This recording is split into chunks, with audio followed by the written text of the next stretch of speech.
Strange land. Jamestown challenges. On May 14th, 1607, the ships anchored in the James River. In movies and textbooks, the Jamestown colonists are often shown arriving in a pristine forest of ancient trees, with small bands of Indians gliding like silent ghosts beneath the canopy. This image sees the colonists as settlers in an empty land. In fact, the English ships landed in the middle of a small but rapidly growing Indian empire called Tsenakamoko. 30 years before, Tsenakamoko had been 6 small separate clusters of villages. By the time the foreigners came from overseas, its ruler, Powhatan, had tripled its area.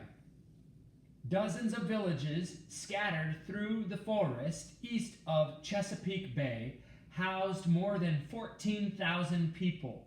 One historical geographer believes that Tsenakamoko may have had a larger population in 1600 than equal-size areas of Western Europe.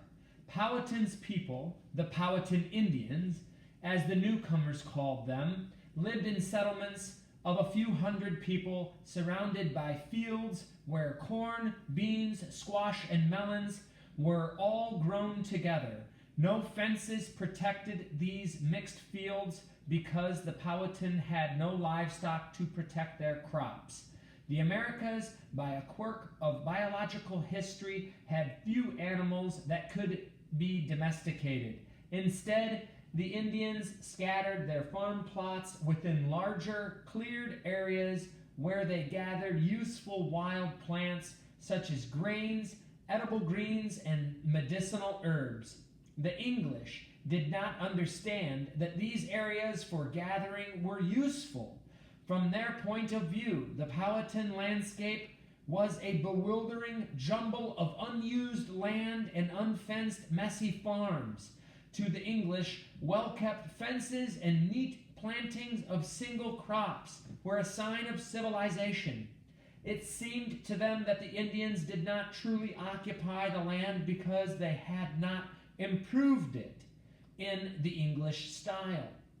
The land around the Chesapeake was a patchwork of bogs, marshes, grassy ponds, slow-moving streams and meadows that flooded in certain seasons. This soggy landscape, which was unfamiliar to the English, had been shaped by the dam-building American beaver, whose constructions turned streams into ponds and wetlands, smearing water across the landscape. Surrounding the cleared areas and the marshes was the forest. Unlike English forest reserves, which were kept mostly wild, the Chesapeake forests had been shaped by Indian fires. Every fall, the underbrush was burned so that tender new growth would attract deer, elk, and moose for the Indians to hunt. Because this burning killed brush and young trees, the forest that the English colonists encountered was a soaring woodland of huge, widely spaced trees, a beautiful sight, but just as artificial as the burned-off clearings where corn was planted.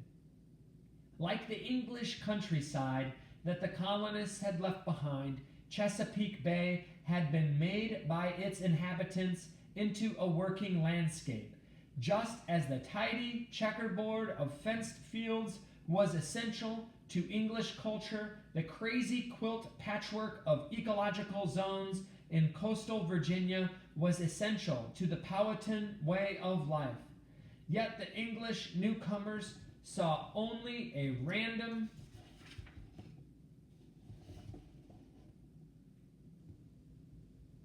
really interesting maps here showing 1607 to 1670 in the extent of settler growth.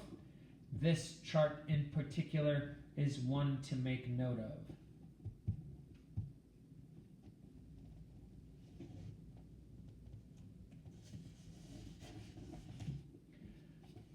Snarl of marshes, beaver ponds, unkempt fields and hostile forests. If the English wanted to live and prosper in this new land in the way they were used to, they would have to change it into something more suitable. All the good land along the James River was already occupied by Indian villages. The Virginia Company had to plant its colony on a peninsula that no one else wanted. The site was boggy and mosquito-ridden. The river fell so low in late summer that the water was stagnant, contaminated by salt water from the bay. The English wound up drinking the foulest water in the James River. Full of slime and filth, complained one colonist. Bad water may have led to a variety of diseases. 8 months after landing, only 38 of the more than 100 English colonists who had come ashore at Jamestown were left alive. The colony's desperation was its salvation. Powhatan could not bring himself to regard the starving strangers as a threat. He was certain that he could get rid of the English newcomers at any time, so he let them occupy their not-so-valuable real estate. He sold them grain as long as they provided trade goods such as guns, axes, knives, mirrors, glass beads, and sheets of copper. New shiploads of colonists arrived, but soon violence broke out between the English and the Indians, and Powhatan stopped providing the colony with food. The English had stockpiled no supplies and were reduced to eating dogs, cats, rice, rats, and mice, and the corpses of the dead. By the spring of 1610, only about 60 colonists had survived what was called the starving time. Just as the survivors were about to abandon the colony, more shiploads of colonists and supplies arrived. Year after year, the Virginia Company spent large sums to send colonists to Virginia, more than 100 shiploads in total. Year after year, most would-be settlers died within weeks or months. Even after the first hope of finding precious metals and a route to Asia did not pan out, why did the company keep sending ship after doomed ship? Equally puzzling, why did Powhatan let the colony survive? Part of the answer to both questions is the Columbian Exchange.